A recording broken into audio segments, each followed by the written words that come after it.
ওয়েস্টপোর্ট থানার অন্তর্গত রেলের অধীনস্থ বিএনআর হাসপাতাল। সাত সকালে ভয়াবহ অগ্নিকাণ্ড, ঘড়ির কাঁটায় সকাল 7টা।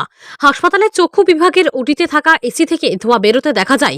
খবর পেয়ে ঘটনাস্থলে পৌঁছায় দমকলের 6টি ইঞ্জিন। 1 ঘন্টার মধ্যে নিয়ন্ত্রণে আসে। আপাতত চক্ষু বিভাগের ওটির রুমটি বন্ধ রাখা হয়েছে। এছাড়াও আগুন আতঙ্কে চক্ষু বিভাগে থাকা 10 থেকে 15 জন রোগীকে জেনারেল ওয়ার্ডে স্থানান্তর করা হয়েছে। প্রাথমিক তদন্তে দমকলের অনুমান এসি থেকে শর্ট সার্কিট হয়ে কোনোভাবে আগুন লেগেছে।